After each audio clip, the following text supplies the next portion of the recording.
नमस्कार दोस्तों, स्वागत है आपका अपने YouTube चैनल एजुकेशन क्लासेस रामो में आपका स्वागत करता हूं।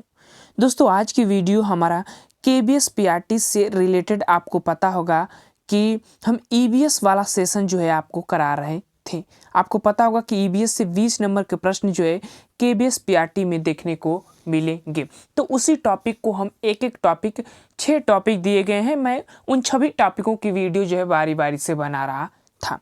तो आपको पता होगा कि हमने वाटर टॉपिक यानी कि हमने पहला लेसन जो अपनी तरफ से लेसन बनाया, हालांकि इसमें तीसरा लेसन होगा, लेकिन मैंने आपको तीसरा लेसन वाटर टॉपिक जो है पढ़ा दिया था। 2 वीडियो में पढ़ा था और वाटर टॉपिक को हमने ख़त्म कर दिया था। बस उतना ही होता है, ज़्यादा तेज नहीं। और उसमें ज़्यादा पढ़ना चाहेंगे तो विश्व के जो जल होते हैं, महासागर होते हैं, वो सब पढ़ना पड़ता है। तो बाकी चीज़ें जो NCERT में दिया गया है और CTET में जो पढ़ाया जाता है, वही चीज़ मैंने आपको इस KBS PRT वाले सेशन में पढ़ाया है और वहीं से ये सिलेबस में भी दे दिए हैं। जैसे आपको पता होगा कि NCERT बेस जो है केंद्रीय विद्यालय के किसी भी एग्जाम होता है वहीं से सिलेबस देता है, उसी के पैटर्न के आधार पर जो है प्रश्न पूछे जाते हैं। आपको पता होगा कि NCEP 2005 3 से 5 वर्ष के बच्चों के जो पर्यावरण सिलेबस निर्धारित किया गया है, उसमें 6 आधारों पर थीम बनाया हुआ है अध्याय के रूप में, जिसमें से परिवार, भोजन, पानी, आवास, यात्रा और हम चीज़ें कैसे बनाते हैं या करते हैं, ये 6 टॉपिक जो है दिया गया है। और इसी टॉपिक को जो है जो KBS PRT वाले हैं, मतलब KBS वाले हैं, उन्होंने इसी टॉपिक को पर्यावरण में डाल दिया है। तो यहीं से प्रश्न बनते हैं और बनेंगे भी। जो टॉपिक में दिया गया है तो 20 नंबर के प्रश्न यहाँ से बनते हैं। आज हम पढ़ने वाले हैं शेल्टर। आपको पता होगा शेल्टर को हम आवास कहते हैं। आवास हम पढ़ेंगे। आवास कई प्रकार के होते हैं, क्योंकि पृथ्वी पर कई प्रकार के जीव पाए जाते हैं, जीव जंतु आप कह सकते हैं, और उनके रहन सहन अलग अलग जो है एक तरह का होता है। अलग अलग स्थानों पर अलग अलग तरीके से जो अपना घर बनाकर रहते हैं। तो उसी को आज हम इसी टॉपिक में कवर करने वाले हैं और आज की वीडियो में पूरा वीडियो देख लीजिएगा। आवास वाला टॉपिक जो है आपको ख़त्म हो जाएगा। जैसे हमारा सारा टॉपिक ख़त्म हो जाएगा, उसके बाद हम इम्पोर्टेंट प्रश्नों की सीरीज स्टार्ट कर देंगे और प्रश्न जो है शुरू कर देंगे इस सभी टॉपिकों से रिलेटेड।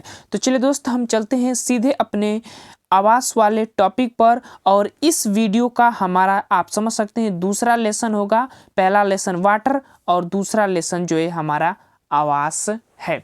तीसरा लेसन हम परिवार और मित्र को करा सकते हैं, हो सकता है जैसे PDF के अकॉर्डिंग जो है जो हमें मिलेगा वहीं आपको पहले करा देंगे। हमें सिर्फ ये सीक्वेंस वाइज मत समझिएगा, मैं आपको सारे टॉपिक ही करा दूंगा जो 6 टॉपिक दिए गए हैं। तो चलिए अब सीधे चलते हैं अपने आवास वाले टॉपिक पर।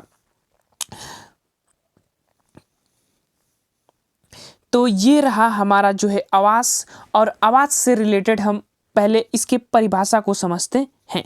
जैसे किसी जीव का वह परिवेश जिसमें वो अपना जीवन यापन करता है, वह परिवेश उस जीव का आवास कहलाता है। जैसे हम लोग जहाँ रहते हैं, जिस घर में रहते हैं, वो हमारे लिए आवास है। और बाकी चीज़ें, शेर जहाँ रहता है, चिड़िया जहाँ रहती है, तो उनके लिए वो आवास हो जाता है, वो उनके लिए वो अपना घर हो जाता है। सभी जीवों का अपना अपना आवास स्थल होता है। जीव जंतुओं का आवास अलग होता है, मनुष्य का आवास अलग होता है। विभिन्न प्रकार के मानव आवास क्या क्या होते हैं, चलिए देखते हैं। ये मानव के आवास हैं जो आपको मैं विभिन्न प्रकार से बताऊंगा।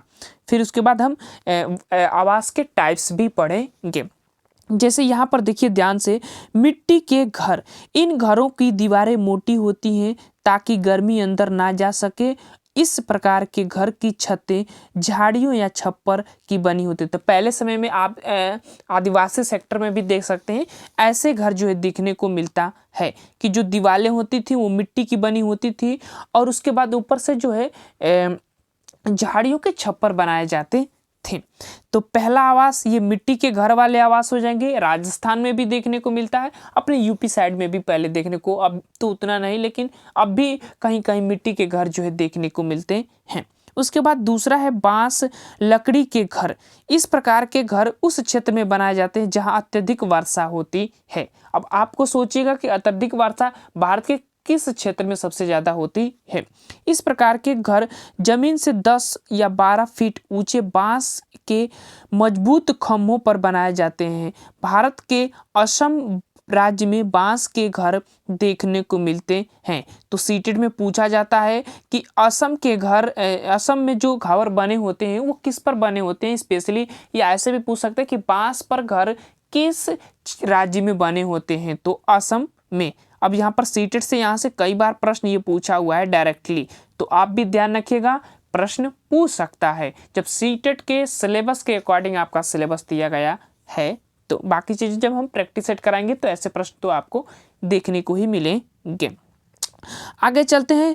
तीसरा पॉइंट है कि ईंट के घर। इस प्रकार के घर जनसंख्या वाहन क्षमता क्षेत्रों में पाए जाते हैं, मतलब जहां पॉल्यूशन सबसे ज़्यादा रहती है लोगों की, वहां पर ऐसे जो है ईंट के घर बने हुए सबसे ज़्यादा देखने को मिलते हैं।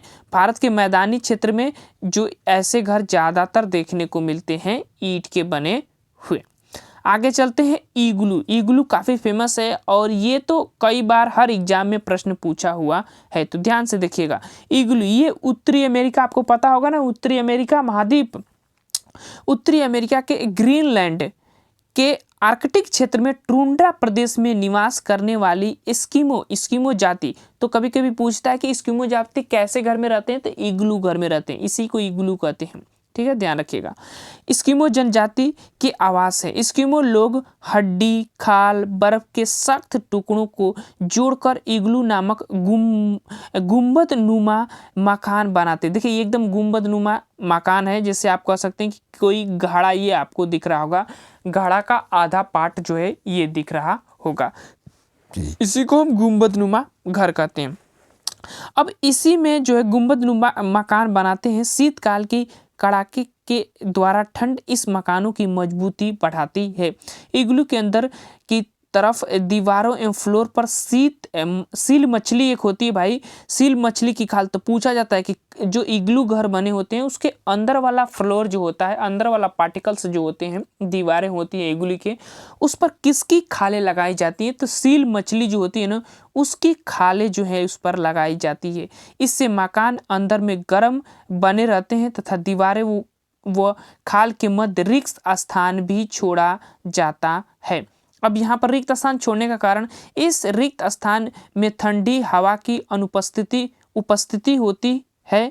इससे इग्लू की आंतरिक गर्मियों से बर्फ से बनी दीवारें पिघलती नहीं। जैसे आंतरिक गर्मी हो जाएगी तो बर्फ पिघलता है, आपको पता होगा।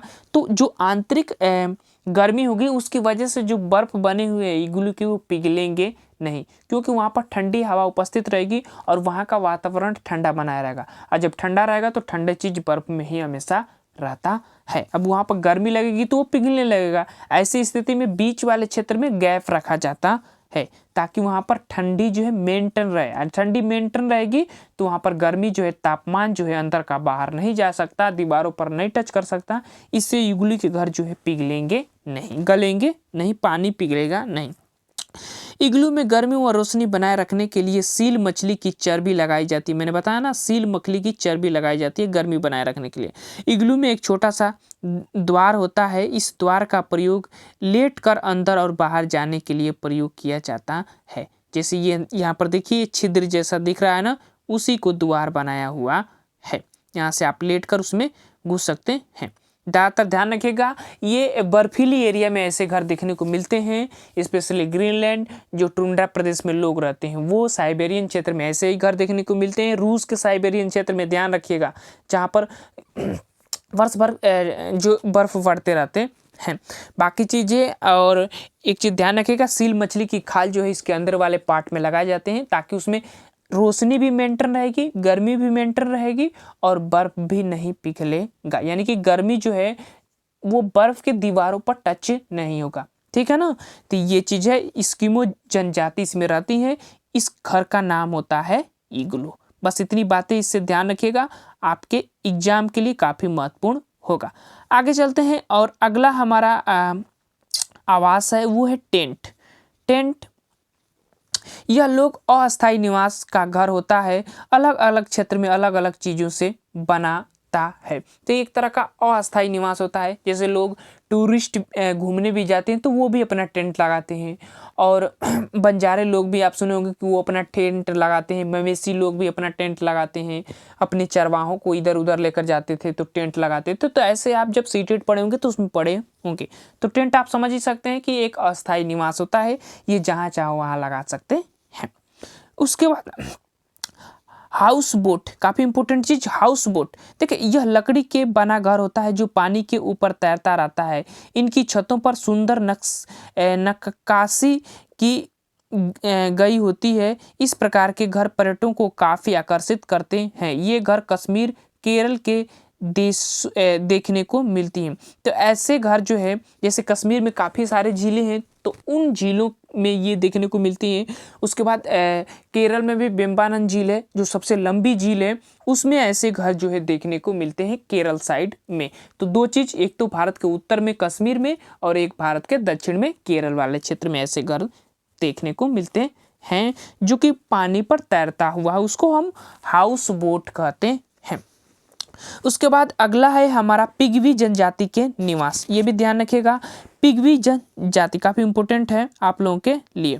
देखिए पिग्वी जनजाति की अगर हम बात करें तो ये जो पिग्वी जनजाति है ना, ये पिग्वी शिकार पर निर्भर रहते हैं, अतः ये अस्थायी रूप से घर बनाकर नहीं रहते हैं, ये शिकार पर निर्भर रहते हैं। जैसे एक क्षेत्र का शिकार खत्म हो जाता है तो वो दूसरे क्षेत्र के तरफ अपनी जो है प्रस्थान कर देते हैं। तो पिग्वी जनजाति को ध्यान रखिएगा। पिग्वी जनजाति जंगली जीवों से सुरक्षा की दृष्टि से अपनी झोपड़ी वृक्षों पर बनाते हैं। इनकी झोपड़ी मधुमक्खी के छत्ते की तरह गोल पाई जाती है। तो ध्यान रखिएगा पिग्वी जनजाति। और ये पिग्वी जनजाति सबसे ज़्यादा कहाँ पाई जाती है, तो कांगो बेसिन क्षेत्र में। आप सुने होंगे अफ्रीका वाले पार्ट में कांगो बेसिन क्षेत्र, अफ्रीका, ध्यान रखिएगा अफ्रीका वाले पार्ट में कांगो बेसिन क्षेत्र में, ठीक है ना। काले लोग यहाँ के होते हैं सबसे ज़्यादा। अब यहाँ पर देखिए ये चीज़ होता क्या है कि ये लोग पेड़ पर अपना घर जो है बनाया करते हैं, निवास करते हैं, और इनका जो निवास है अस्थाई नहीं होता है, अस्थाई होता है। वो शिकार पर निर्भर करता है कि किधर इन लोगों को शिकार की पूर्ति हो जाती है। उसके बाद झोपा शुष्क व पश्चिमी राजस्थान में ग्रामीण क्षेत्र में ये घर जो है झोपा के बने होते हैं, ध्यान रखिएगा। आगे चलते हैं पड़वा राजस्थान के में मरुस्थली में बनाए गए घर होते हैं। पड़वा की दीवारें प्रायः धूप से सुखाई मिट्टी की ईंटों से बनाते हैं और केलू खपलैल में ढलवा छत होता है। तो काफ़ी मोटे मोटे यहाँ की दीवारें होती हैं ताकि जो सूर्य की जो रोशनी है उसको मेंटेन किया जा सकता है। तो वहाँ का पड़वा जो घर है, पड़वा घर राजस्थान के क्षेत्रों में पाया जाता है, बस इतना ध्यान रखिएगा। आगे चलते हैं, अगला है टापरी व डागला। राजस्थान के आदिवासी जो सामान्य वर्ग के घर होते हैं वो जो है टापरी या टपरी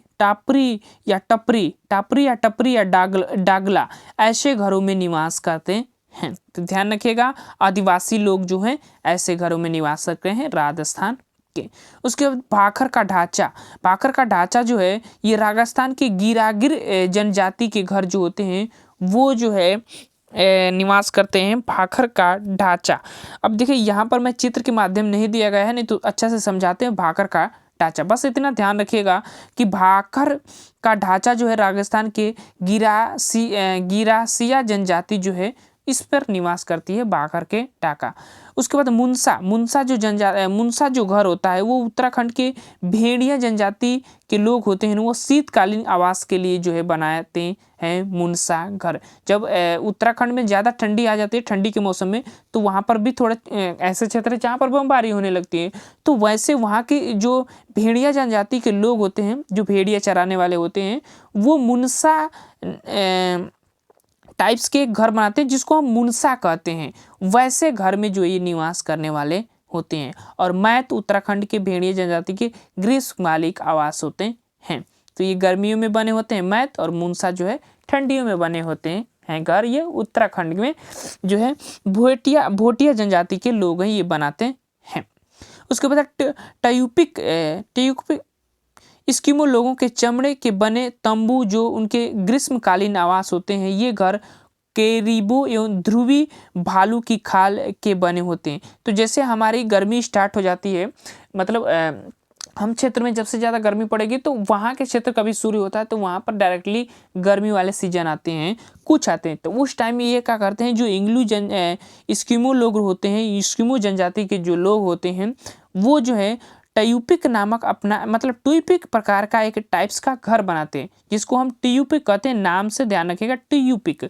वैसे घर जो है वो घर जो है ध्रुवी प्रदेशों में, जिसको हम भालू के खाल से ये लोग बनाते हैं, चमड़े से भी बनाते हैं, ऐसे घरों में निवास करते हैं ये गर्मी के दिनों में। तो इस्किमो जो जनजाति के लोग जो है ना, वो ट्यूपिक नामक घर में गर्मियों के सीजन में रहते हैं। एस्किमो जनजाति के लोग बर्फीली क्षेत्र में पाए जाते हैं, ये भी आप ध्यान रखिएगा। आगे चलते हैं। किस्ताऊ। किस्ताऊ जो है कजाकिस्तान के किर्गिज जनजाति के आवास स्थल है, जो घास के बने होते हैं। किर्गिज इनमें शीत ऋतु में निवास करते हैं। तो किर्गिज जो जनजाति के लोग होते हैं, उसमें शीत ऋतु जब पड़ती है तो उसमें किस्ताऊ नामक घर में निवास करते हैं। कजाकिस्तान आपको पता होगा रूस से टूटा हुआ एक देश है, स्थलवरुद्ध देश है। आगे चलते हैं। यूत। यूत जो है किर्गिज, कालमुख व कजाक जाति के ग्रीष्मकालीन आवास है। अभी तो यहाँ किस्ताऊ जो आवास था इनका, ये शीतकालीन था, लेकिन जो यूत आवास है वो इनका जो है ग्रीष्मकालीन आवास होता है। ये चमड़े के बने तंबू होते हैं, ये ऊनी नदमे से भी बनाए जाते हैं। तो ये इनका जो आवास यूत है। उसके बाद कू।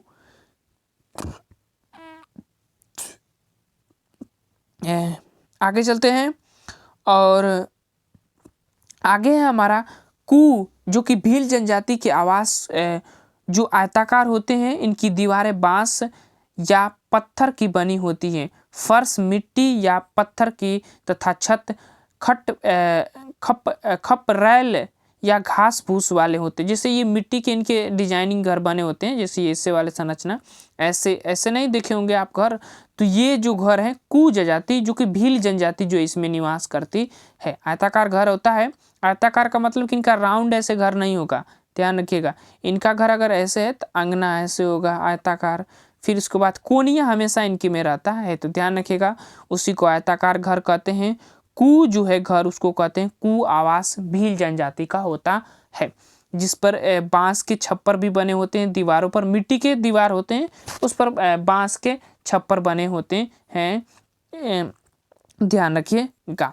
आगे चलते हैं। बंगाल।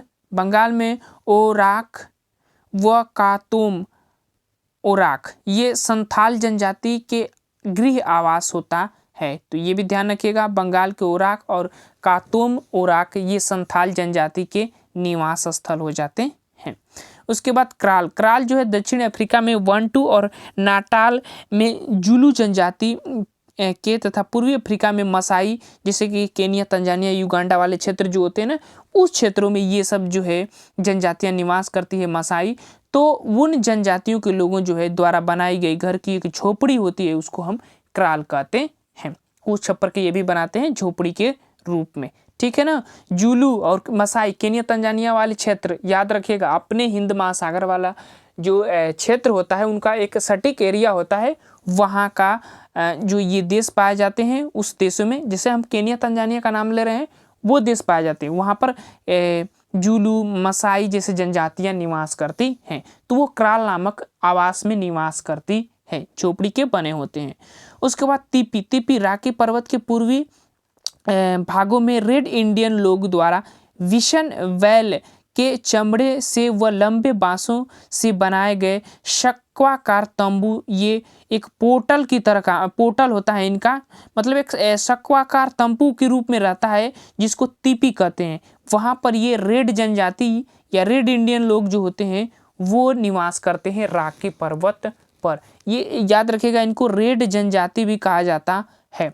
तो रेड इंडियन या रेड जनजाति, अब ये जो है राकी पर्वत वाले क्षेत्र में निवास करते हैं, जहाँ पर इनकी तिपी आवास में निवास करते हैं। शंक्वा आकार का एक तंबू जैसी इनकी संरचना वाला घर होता है, आवास होता है।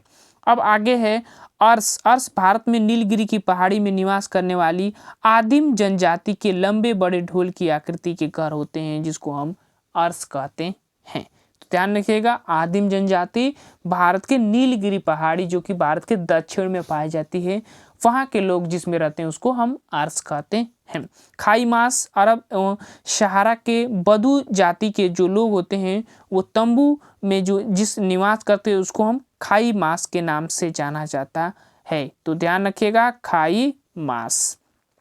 अरब सागर और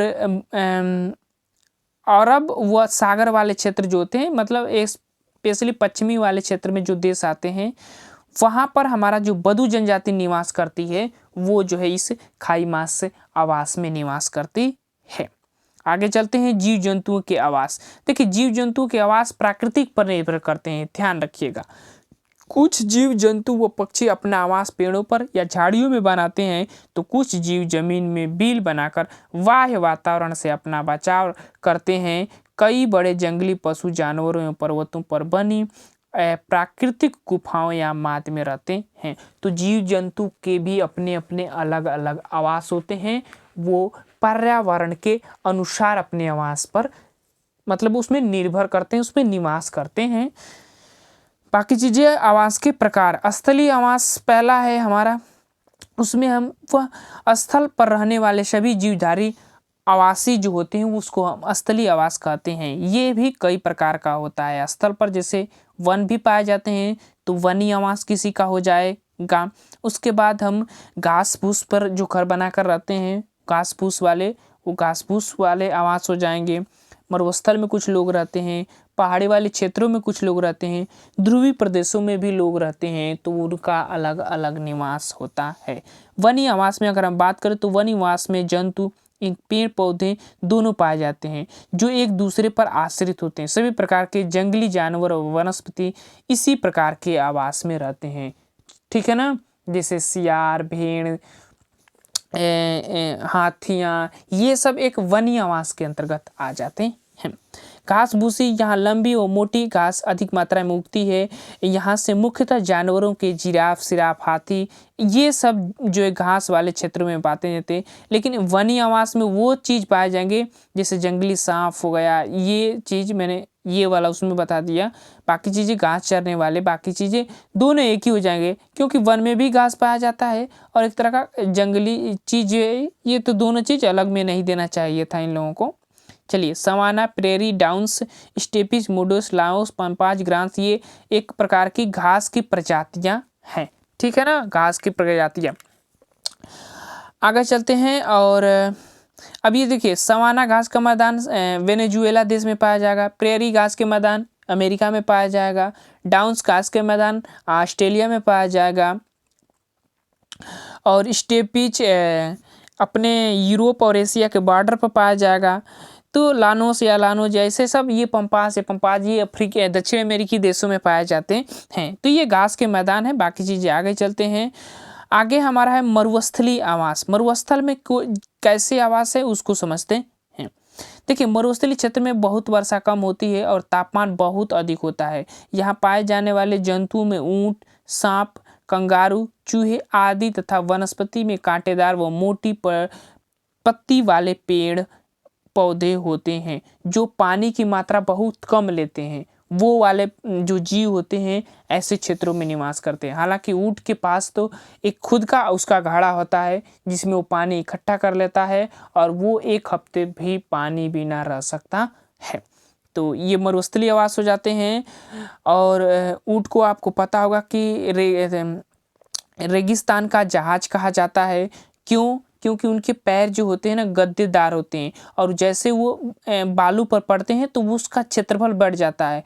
इससे उनका पैर जो है बालू में नहीं धंसता है और वो काफ़ी तेज़ी से ऊँट जो है रेगिस्तानी एरियो में चल सकते हैं। इसीलिए ऊँट को रेगिस्तान का जहाज कहा जाता है। आगे चलते हैं पहाड़ी आवास। पहाड़ी आवास में याक, भालू, पहाड़ी बकरियां आदि जो है ज़्यादातर मिलती हैं। तो हम लोग जो भी साल स्वेटर पहनते हैं वो सभी जो भालू, भेड़ की, बकरियों के जो मोटे मोटे कोट बने होते हैं, गद्देदार कोट बने होते हैं, वो इन्हीं की भेड़ के खाल और बने होते हैं। याक, भालू, पहाड़िया ये जंगली जानवर हैं जो कि पहाड़ी वाले क्षेत्रों में ज़्यादातर देखने को मिलते हैं। ध्रुवीय आवास में बात करें तो ध्रुवों के क्षेत्र में वर्ष भर अत्यधिक बर्फ जमी रहती है, अतः यहाँ पाए जाने वाले जंतुओं में शरीर पर फर होते हैं। इस तथा चर्म के अंदर वसा की मोटी परत होती है जो सर्दियों से सुरक्षा करते के साथ साथ भोजन संरक्षित करने का कार्य भी करती है। यह ध्रुवी भालू, रेनडियर, आर्कटिक लोमड़ी, सील, सुनो, गूज, आर्कटिक भेड़िया, खरगोश, वाल्प ऐसे जो जनजातु जो कि मोटे मोटे चमड़ी वाले जो जीव होते हैं, जानवर होते हैं, वो जो है ध्रुवीय देशों पर पाए जाते हैं। क्योंकि आपको पता होगा कि ध्रुवीय देशों पर वर्ष भर बर्फ जमी रहती है, तो ऐसे में उन लोगों को भोजन प्राप्त करने में काफ़ी कठिनाइयों का सामना करना पड़ता है। इस वजह से उनकी जो मोटी परतें होती है उसमें वसा की मात्रा ज़्यादा रहती है और वो जो है शरीर के ऊर्जा की ज़रूरतों को पूरा करता रहता है वसा। अब आ जाते हैं जलीय आवास। जो जल में रहने वाले जीव हैं उनके आवास के बारे में हम बात करते हैं। जैसे ताज़ा जलीय आवास और एक समुद्री जलीय आवास, कई आवास हो जा रहे हैं जल के भी।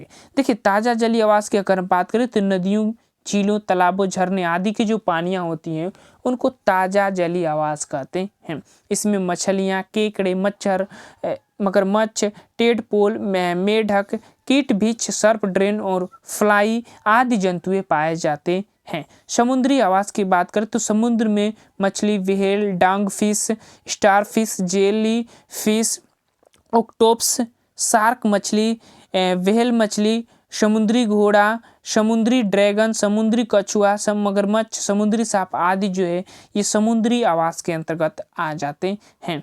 तो ध्यान रखिएगा। कुत्ता, अभी देखो सीटेट में एक पूछा गया था यहाँ से प्रश्न कि कुत्ता मछली जो है, कुत्ता मछली कहाँ पाई जाती है या इसका कहाँ आवास है, ये डायरेक्टली क्वेश्चन पूछा गया ताकि कुत्ता जो मछली है उसका कहाँ निवास होता है। तो ध्यान रखिएगा इसका समुद्री निवास होता है, ये पॉइंट ध्यान रखिएगा, ये पूछा गया प्रश्न है जिसको हम डॉग फिश कहते हैं। तो सीटेट में पूछा गया प्रश्न है, इम्पोर्टेंट है तो ध्यान रखिएगा।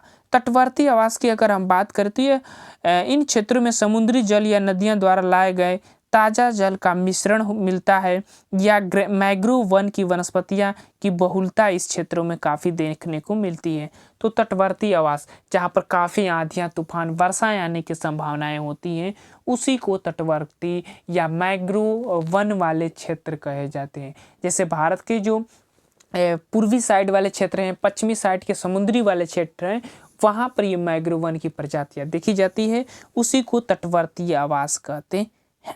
आगे चलते हैं और अगला है बिल कार्य, ये इम्पोर्टेंट है, ध्यान रखिएगा।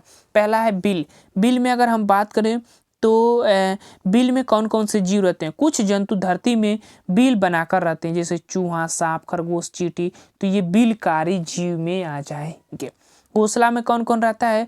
कुछ पक्षी घोंसला या घरों में घोंसला बनाकर रहते हैं जैसे बया, बुलबुल, कठफोड़वा, चिड़िया, कबूतर, ये सब घोंसले में जो है घर बनाकर निवास करते हैं। गिलहरी, गिलहरी कहाँ रहती है। पेड़ की कोटर में रहती है। पेड़ की कोटर का मतलब ये हुआ कि जो पेड़ बने होते हैं तो वहाँ पर कभी कभी खोखला वाला संरचना आप देखे होंगे पेड़ों के अंदर, तो उसमें जो है ये गिलहरी जो जीव है वो निवास करती है, गिलहरी जो जंतु है। उसके बाद माद या गुफा। माद, अब यहाँ पर देखिए ऑप्शन में अगर गुफा ना दिया रहा है, माद दिया रहा है तो आप क्या पकड़ेंगे, माद को हम गुफा भी कहते हैं। तो ध्यान रखिएगा, ऐसे ऐसे पॉइंट आपको ध्यान रखना है। गुफा में कौन कौन रहता है। शेर, भेड़िया, लोमड़ी, बाघ, भालू आदि माद या गुफा में रहते हैं, तो ध्यान रखिएगा। केनल, केनल में कौन रहता है तो कुत्तों का आवास जो है केनल कहलाता है। तो पूछा जाता है डायरेक्टली कि कुत्तों का आवास क्या कहलाता है, तो केनल कहलाता है। और डॉगफिश जो मछली होती है, कुत्ता जो मछली होती है वो समुद्र में पाई जाती है, ये पॉइंट ध्यान रखिएगा। पेड़ की शाखाएं, पेड़ की शाखाएं पर बंदर, चील, कौवा, टिड्डा आदि जो है पेड़ की शाखाएं पर रहते हैं, तो ध्यान रखिएगा। आगे चलते हैं छत्ता। छत्ता में कौन रहता है तो मधुमक्खी रखी है, वर्क रहता है, ततैया रहते हैं आदि जो है ये समूह में रहने वाले चीज़ें एक तरह का ये समूह में रहने वाले जीव हैं और ये छत्ता पर निवास करते हैं, अपने अपने इनका छत्ता होता है। तो ध्यान रखिएगा, ततैया वाला तो कई बार पूछा है, मधुमक्खी वाला भी सीटेट में पूछा गया प्रश्न है। आगे चलते हैं, छप्पर या बाड़ा। छप्पर या बाड़ा याद रखिएगा, छप्पर को बाड़ा भी कहते हैं और छप्पर भी कहते हैं, तो दोनों चीज याद रखिएगा। इसमें कौन कौन से जंतु रहते हैं, तो गाय, भैंस, भेड़, बकरी आदि पालतू जानवर जो है इसी छत्तर या बाड़ा में रहते हैं। तो कहीं कहीं शब्द को, छप्पर शब्द को बाड़ा इस्तेमाल किया जाता है, तो हो सकता है ऑप्शन में आपको बाड़ा भी दे सकता है। ऑप्शन में गुफा ना देकर आपको माद भी दे सकता है, तो ये नाम को ध्यान रखिएगा, ये दोनों नाम। आगे चलते हैं, बिल। बिल में खरगोश का घर होता है और अस्तबल में कौन रहता है, तो घोड़ा रहता है, आपको ये पता ही होगा। आगे चलते हैं, पेड़ की कोटर। कोटर, पेड़ की कोटर में कौन रहता है, तो कंगारू रहता है, तो ये भी ध्यान रखिएगा, पेड़ की कोटर में कंगारू। मुर्गी खाना या दड़बा, देखिए मुर्गी का खाना या दड़बा एक ही चीज़ है, नाम एक ही है, दड़बा, या उसको हम मुर्गी का खाना भी कह सकते हैं। मुर्गी खाना जिसको हम पोल्ट्री फार्म कहा जाता है, इंग्लिश में पोल्ट्री फार्म, तो ध्यान रखिएगा, मुर्गी का घर जो होता है उसी को हो जाता है। कैटरी या केज, बिल्ली का घर जो होता है उसको हम कैटरी या केज कहते हैं। हिंदी और इंग्लिश में एक ही नाम उसका होता है जो बिल्ली के घर होते हैं। तो ये थे हमारे आवास वाले टॉपिक। मैं आशा करता हूँ कि आवास वाला पूरा जो है जितने भी इम्पोर्टेंट पॉइंट थे मैंने आपको करा दिया है। एनसीईआरटी में इतना ही दिया गया है आवास से रिलेटेड, तो मैंने आपको पढ़ा दिया। वीडियो आपको कैसा लगा, वीडियो जरूर अच्छा लगा तो लाइक शेयर सब्सक्राइब जरूर करिएगा। चलिए दोस्त, वीडियो को समाप्त करते हैं। Thank you for watching this video. तो चलिए, thank you for watching this video.